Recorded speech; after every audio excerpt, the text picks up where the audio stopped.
Hey, welcome to day 2 of Postcards at Dusk.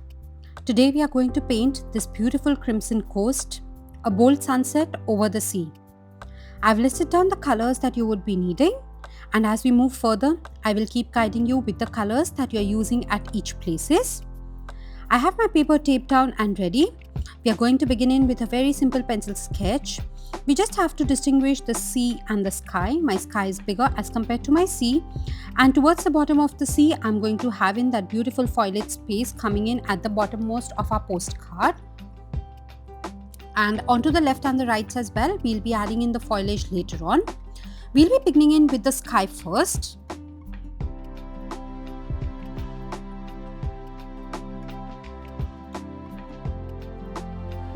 I'm beginning to lift up the colors on my palette, beginning in with a bold red. Beginning in to build in the grey color, I'm using black, blue and white to build a grey color. You can mix in these three colors to form a beautiful grey shade.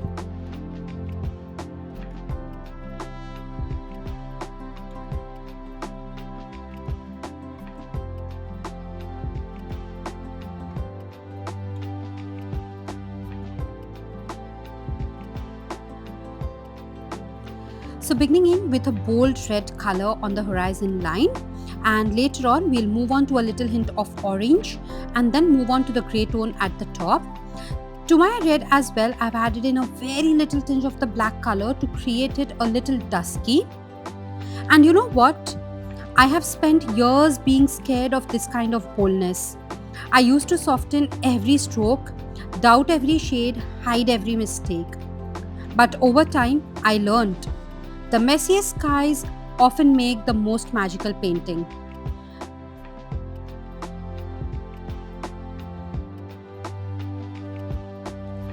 After the red, I've moved on to a beautiful bright orange color. You can mix in white to your basic orange, and then again moving into a bold red at the top before we move on to the grey.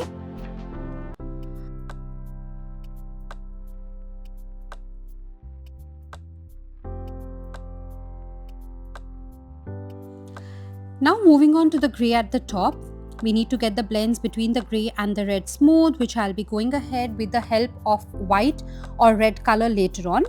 First adding in a beautiful dark gradient grey at the top with the help of black, blue and white that we've created the grey.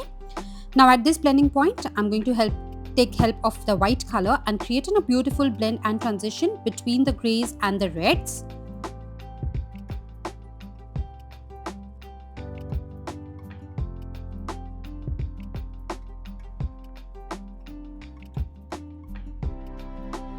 You know, art isn't about precision, it's about presence. Maybe today your sky turned muddy, maybe your brush didn't listen. That's okay, you are not behind, you are becoming.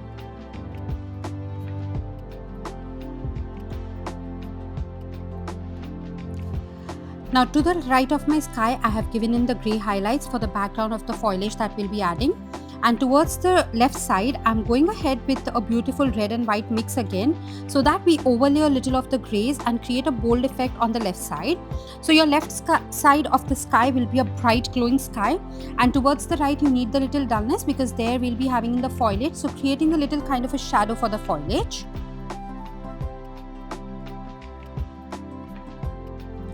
Now for the sea space, I'm going ahead with a beautiful bold red in the base layer, and then we'll be building in the sea waves with different tones of red, browns and blacks, along with some crashing wave effect with the help of grey tones and the white color. I'm using a little hint of the orange to create that little glowing space.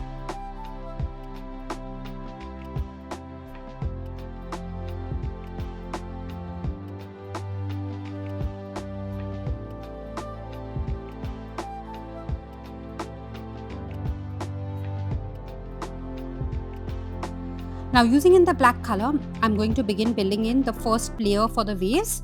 I'm just going to give in some darker depths at random spots depending on the sky placements that we have of the colors. I'm building in the darker strokes, so a little closer to the horizon line I've added in some strokes, quickly blending them in, and towards the bottom of the sky, bottom of the sea actually, I'm going to add in the darker strokes because the top of our sky is dark, as you can see. So as per the reflection perspective that you consider, The bottom of the sea is going to be dark, using another layer of the black, darkening up a little more on the edges. After this, we'll give in more strokes and waves detail once this layer dries out. Always remember with gouache, work layer on layer, and once your previous layers are dried in. By then, I'm going to begin adding in the cloud details into our sky. I still make imperfect skies, but now I frame them, I gift them. Because every piece I paint carries a part of me, flaws and everything involved. And they deserve to be seen.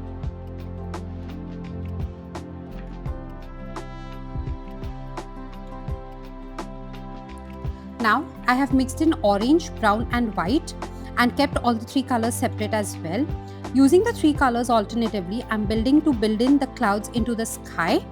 I'm going ahead with simple strokes, making it bold, bright, because the base of the sky is already dull, so you would need bold colors on top of it so that they pop out.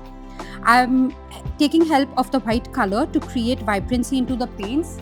I'm going ahead with beautiful tones of orange with the help of white and brown, making it darker with the help of brown and making it opaque and vibrant with the help of white. On top also, going ahead adding in simple cloud strokes, and then we'll move on to little tones of red as well to add in some details.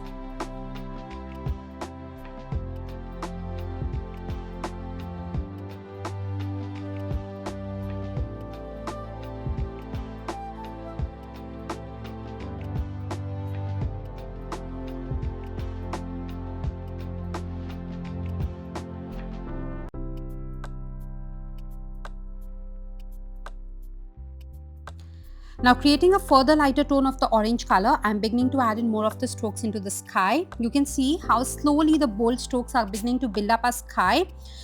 We had a very dull base layer, but as soon as we add in these clouds, they add in that pop of color to the sky, getting in that boldness, the strokes, the clouds, everything feels like they're speaking a story out there.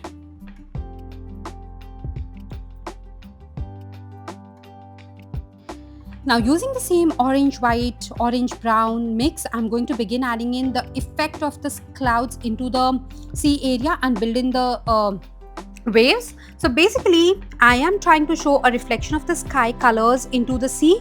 So that is the reason whatever color I'm using into the sky is what goes into my sea as well. So building in the next layer of the waves with this mix of the orange, brown and the white color.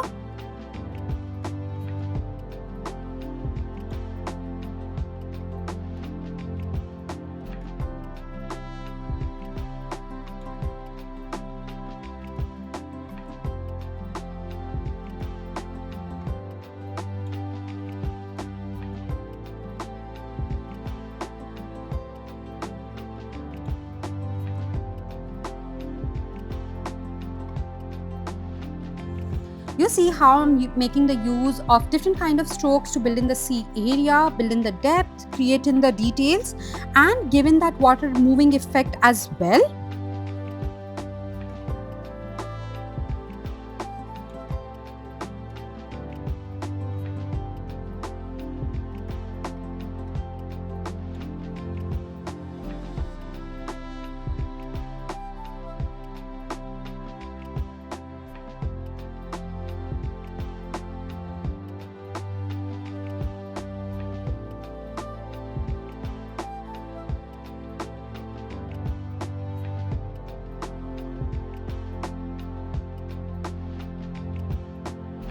Now I'm picking up some fresh orange and white color and going to create in, with a little help of the red as well, beautiful bold pastel reddish orange color, and using this I'm going to add in the highlighting effect into the waves. You can see this bold color creates in such a glowing effect. Using this I'm trying to depict in the crashing wave effect. Usually if you would see it at a beach, those foaming effect would be of white color, but since we are trying to paint an evening bold sunset, the colors of the sky are beautifully depicted into the sea everywhere. And that's what I'm trying to depict in here, the colors of the sky reflecting into the sea, into the crashing waves, the ripples and all of the other details. Now at the bottom where we are going to have in the foliage, going ahead with the black color there.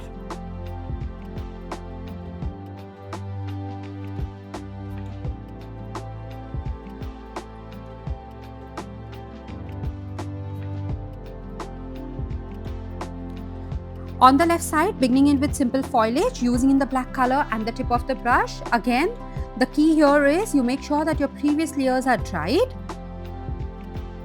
If you've ever doubted your strokes or your worth as an artist, this is your reminder. Boldness begins at the edge of fear. And if you want a hand to hold while you step into these colors, I'm here.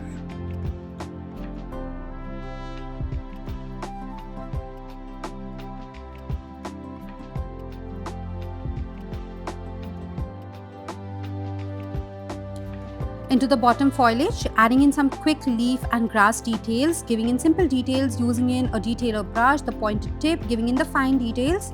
Remember again, we are working with the postcard size. Keep all your details very delicate so that they look and turn out delicate. Of course, your brush size will make a real big difference while doing this.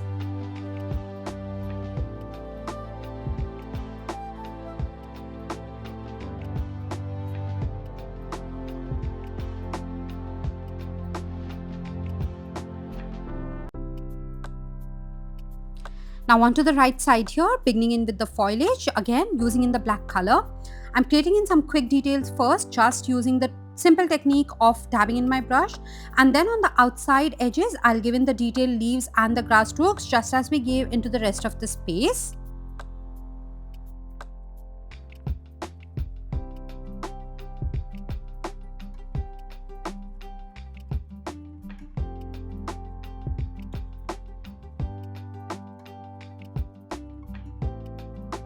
Now quickly pulling out simple foliage in detailed manner, some leaves, some branches, some wooden twigs kind of a detail, all with the black color because we are going ahead with a simple silhouette here.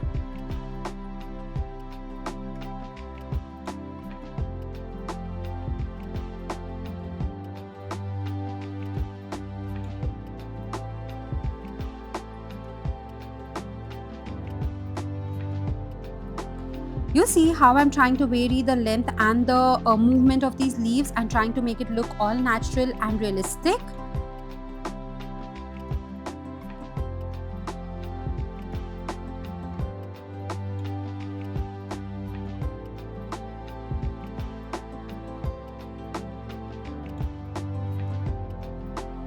I'm using in simple techniques and just simple ways of adding in these. You see simple thin strokes to act in as those loose branches hanging out from this huge foliage space.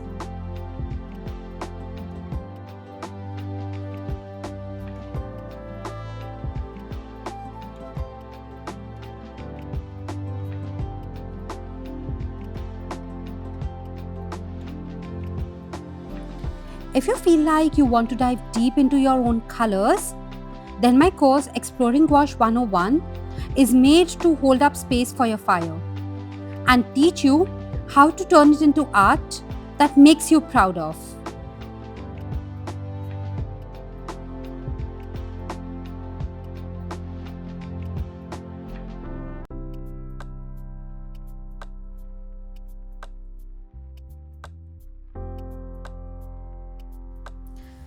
And we're ready with our painting for day 2 of these Postcards at Dusk challenge, a beautiful crimson sunset. Let's peel off the masking tape and have a look at our painting from day 2.